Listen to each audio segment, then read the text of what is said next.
So I have plenty of examples on the board behind me, and we're going to look at how to use the structure of a question and how we have a particular structure for our questions. Otherwise, it doesn't stay a question. It isn't a question if I remove some of the parts. So it's kind of like a car, right?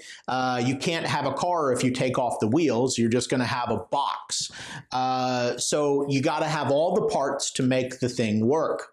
So to make our question work, you'll see that I have a very special piece. And that very special piece here is do. Every single one of these questions on the board uses this particular word, do, because we have a present simple question and an action. So you'll see that do, in each case, do helps my other word, go. So do you go to school? Or how often, right? None of these are verbs, but I have do, and then again, go, another verb. So how often do you go?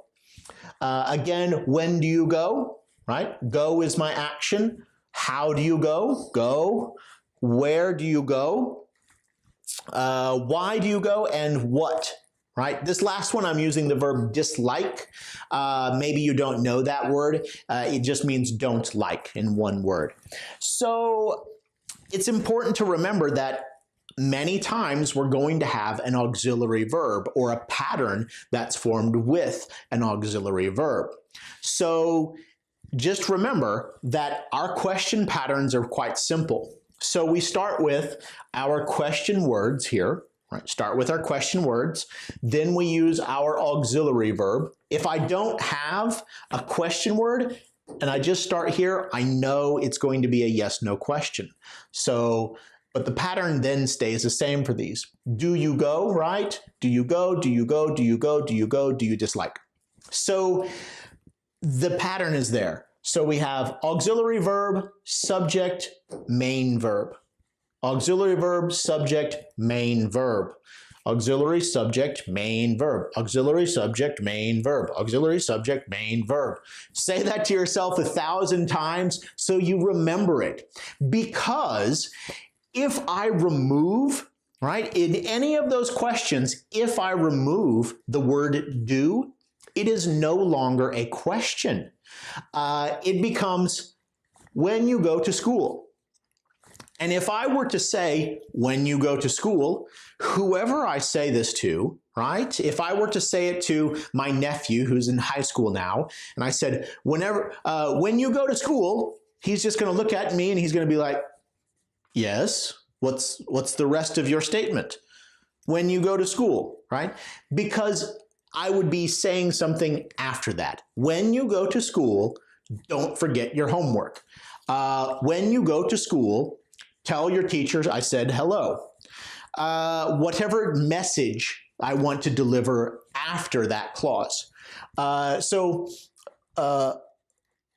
Where do you go, right? Where do you go after school? Where you go after school, if I don't say the do, where you go after school is none of my business. Where you go after school is something you'll decide after school. It's no longer a question because I removed my auxiliary verb, okay? So please remember, when you're making questions, especially present simple questions with another verb, you must have the auxiliary verb do here, all right? If it's not do, it'll probably be is or have. If it's not one of those, it's probably going to be can, like how can you go to school? Where can you go after school? When can you go to school? Right? Those all work. Those all make complete sense. So I could replace all of those with the verb can, probably. If I couldn't do that, I would maybe use is, right? So just pay attention to whether or not you're using a verb, a main verb, and that auxiliary verb. So looking at my answers here and thinking about what my questions are asking. So what are my questions asking? This one is asking a yes or no question. So I gave it a yes and no answer. Yes, I go to school. No, I'm in college. This one wants to know how often. right? How many times a week or how many times a month do you go to school? Well, I'm going to give how much time I go to school, right? How much time I spend at school. I'm sorry, let me correct that. So I go to school 5 days a week. That's how many times, so how often? The next one, when do you go to school? When do you go to school could mean two different questions. It just depends on the context, right? The situation that you and the other person are talking about. So I go Monday to Friday. This is kind of like how often do you go as well. And we have the option I go from 8 a.m. to 4 p.m., which is more like when do you go to school in the morning, right? Or during the day, when do you go to school? Not during the week. So the next one, how do you go to school, right? Asking how do you get to school? Do you walk? Do you drive? Do you fly? Do you take a train?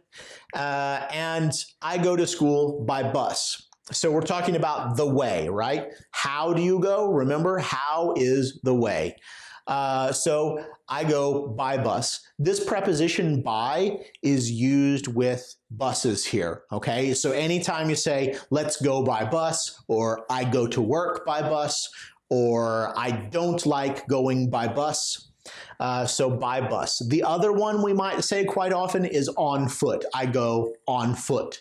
So you could also say by car here if you wanted. I go by car.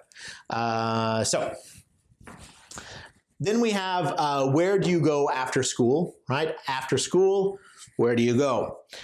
In this case, right, after school, I go home, right? I could move this if I wanted. So I could start with I go home. All right, good enough, right? After school, where do you go? I go home. Or where do you go after school? I go home. And I could move that after school. So I could take this phrase and I could move it over here at the end of my sentence if I wanted. And I could say, I go home after school. All right. So it's okay in both of those places. The next question has what we call a referent. Why do you go there? There meaning after school you go home, right? That's the place we're talking about here. Why do you go there? Why do you go home? Because, remember, when I ask why questions, we often start with because my mom wants me to, right? Because my mom tells me to. Because if I don't go home, my mom won't give me dinner, or my mom will yell at me. I don't know. Whatever you have to do to not make your mother angry at you, especially if it's just that you have to be home, right? So why do you go home? Because my mom wants me to. So the next one, what do you dislike about your school?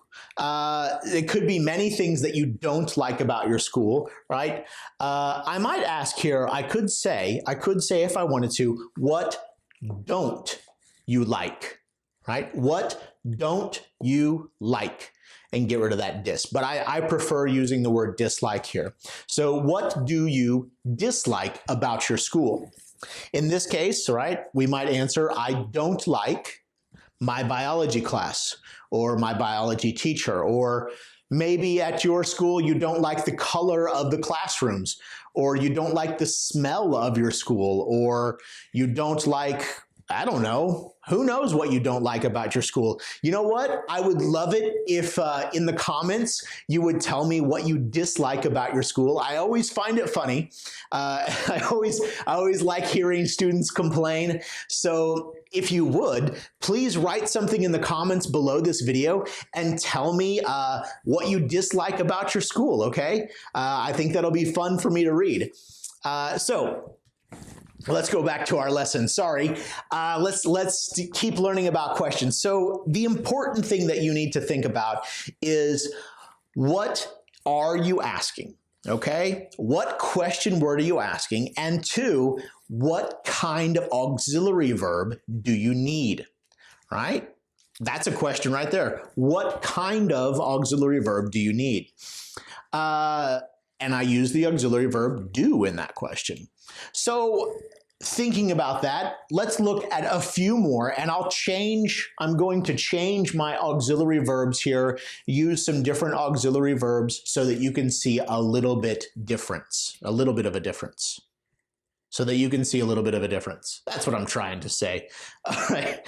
Okay, let me clean the board and we'll continue. So, I'm gonna scratch my face.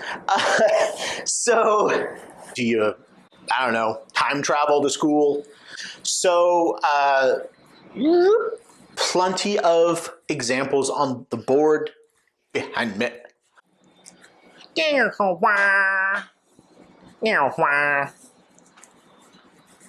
Total garbage. All right, let's start over.